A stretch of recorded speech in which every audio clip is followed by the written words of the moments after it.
अरे भाई, आप तो पाकिस्तान को क्लीन चिट दे रहे हो कि पाकिस्तान ने हमला ही नहीं किया है। क्या अधिकार है आपको पूछने का? कोई अधिकार नहीं है। देश के इतिहास में यह पहली बार हुआ कि जंग होते होते ही रुक गई है जी।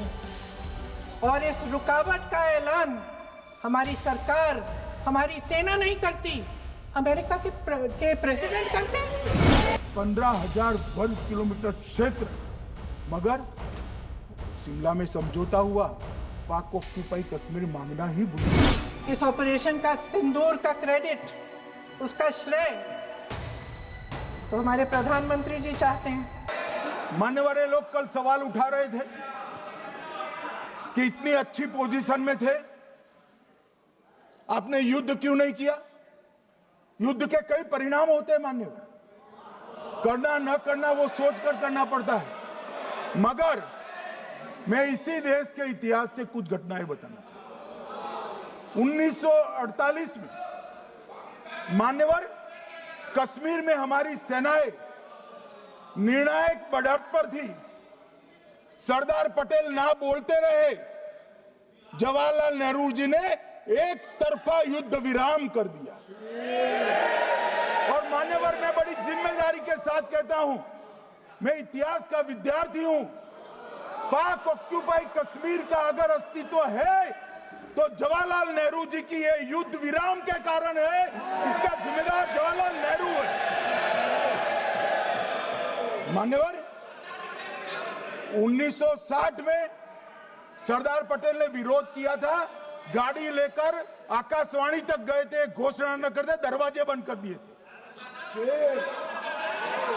मान्यवर, 1960 में सिंधु जल पर भौगोलिक व रणनीतिक रूप से हम बड़े मजबूत थे और उन्होंने सिंधु समझौता क्या किया? 80% भारत का पानी पाकिस्तान को दे दिया। मान्यवर, 62 के लड़ाई की बात मैं बाद में करता हूं। 65 की लड़ाई में हाजीपीर जैसे स्ट्रेटेजिक जगह पर हमने कब्जा किया था। 66 में उसको लौटा दिया गया। मैं 71 के युद्ध की भी बात करना चाहता हूं। मान्यवर, 71 में कल राजनाथ जी ने भी बताया, पूरे देश ने इंदिरा जी का समर्थन किया। उन्होंने पाकिस्तान के 2 टुकड़े कर दिए। बहुत बड़ी विजय थी भारत की और सदियों तक भारत इस विजय पर गर्व करेगा। हम सब भी करते हैं, हमें कोई आपत्ति नहीं। मगर हुआ क्या मान्यवर? युद्ध की विजय की चकाचौंध में क्या हुआ? 93 हजार युद्धबंदी हमारे पास थे, 93,000, और 15,000 वर्ग किलोमीटर क्षेत्र पाकिस्तान का हमारे पास था। 93,000 युद्धबंदी उस वक्त की पाकिस्तान की सेना का 42% और 15,000 वर्ग किलोमीटर क्षेत्र। मगर शिमला में समझौता हुआ, पाक ऑक्यूपाई कश्मीर मांगना ही भूल गए। अगर उस वक्त पाक ऑक्यूपाई कश्मीर मांग लेते, न रहेगा बांस, न बजती बांसुरी। ये कैंप तोड़ने की जरूरत न पड़ती साहब आपको, हमको। मान्यवर, इतना ही नहीं, पाक ऑक्यूपाई कश्मीर तो नहीं लिया, मांगना ही भूल गए। 15,000 वर्ग किलोमीटर की जीती हुई भूमि भी वापस दे दी। तय हुआ था पाकिस्तानी नरसंहार के लिए युद्ध अपराध न्यायाधिकरण बनेगा, नहीं बना। सेना ने पूर्वी पाकिस्तान में नरसंहार किया था। 195 पाकिस्तानी अधिकारियों पर मुकदमा चढ़ना था। भुट्टो अपने साथ इंदिरा जी के सामने से छुड़ा कर ले गए। जनरल मानेक शॉ का एक कोट अनकोट कहता हूं, जनरल मानेक शॉ का, जो एक प्रकार से आर्किटेक्ट माने जाते हैं बांग्लादेश विजय के, इन्होंने कहा कि भुट्टो ने भारत के नेतृत्व को मूर्ख बनाया। अब जो शब्द है, मैं आप कोट अनकोट है, इसमें मेरा कुछ नहीं है, ये लोग गुस्सा न हो सकते।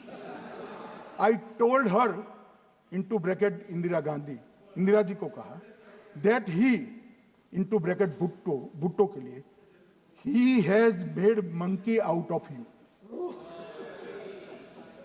समझ में आता है? ये फील्ड मार्शल साहब ने कहा है मान्यवर, और ये हमें सिखा रहे, ये नहीं किया, वो नहीं किया, फलाना नहीं किया, ठिकाना नहीं किया। अरे भाई, आप तो पाकिस्तान को क्लीन चिट दे रहे हो कि पाकिस्तान ने हमला ही नहीं किया है। क्या अधिकार है आपको पूछने का? कोई अधिकार नहीं है। इस ऑपरेशन का सिंदूर का क्रेडिट, उसका श्रेय तो हमारे प्रधानमंत्री जी चाहते हैं। सही भी है, ठीक है, सही है, श्रेय ले। ओलंपिक्स में हमारा मेडल आता है, उसका भी श्रेय लेते हैं, लेकिन सिर्फ श्रेय लेने से नहीं होता नेतृत्व, जिम्मेदारी भी लेनी पड़ती है।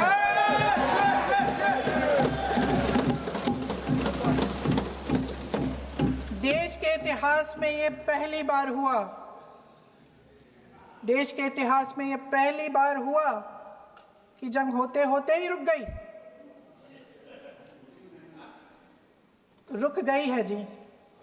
और इस रुकावट का ऐलान हमारी सरकार, हमारी सेना नहीं करती, अमेरिका के प्रेसिडेंट करते हैं, अमेरिका के राष्ट्रपति करते हैं। ये हमारे प्रधानमंत्री महोदय की गैर जिम्मेदारी का सबसे बड़ा प्रतीक है। आज गृह मंत्री जी ने इस बात पर उल्लेख किया। उन्होंने कहा, उनकी शब्दों में उन्होंने कहा कि पाकिस्तान के पास शरण में आने के बजाय कोई चारा ही नहीं था। आपने शरण दिया क्यों? वो आते हैं आपके देश के अंदर, लोगों को मार डालते हैं, और आप उनको शरण दे रहे हैं। क्यों दिया शरण? इसका जवाब क्यों नहीं दिया है एक भी भाषण में? जैसे ये बात उठी, शरण की बात की, हमारे गृह मंत्री जी ने इतिहास में चले गए। नेहरू ने क्या किया, इंदिरा गांधी ने क्या किया, यहां तक कि मेरी मां के आंसुओं तक चले गए। लेकिन इस सवाल का जवाब नहीं दिया कि ये सीज फायर हुआ क्यों, ये जंग रुका क्यों, और तब क्यों रुका जब दुश्मन के पास कोई चारा नहीं था हमारे श्रेय में आने के बजाय। क्यों रुका ये जंग? इसका जवाब नहीं दिया। धन्यवाद। आप देंगे?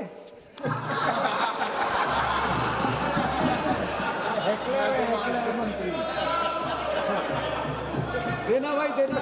आपको टाइम मिलेगा तो, टाइम नहीं मिलेगा आपको शायद। वैसे महोदय, मेरी माँ की आंसू की बात किए, मैं इसका जवाब देना चाहती हूँ। मेरी माँ के आंसू तब गिरे जब उनके पति को आतंकवादियों ने शहीद किया, जब वे मात्र 44 साल की थी। और आज अगर मैं इस सदन में खड़ी हूं और उन 26 लोगों की बात कर रही हूं, मैं इसलिए कर रही हूं क्योंकि मैं उनका दर्द जानती हूं, महसूस करती हूं।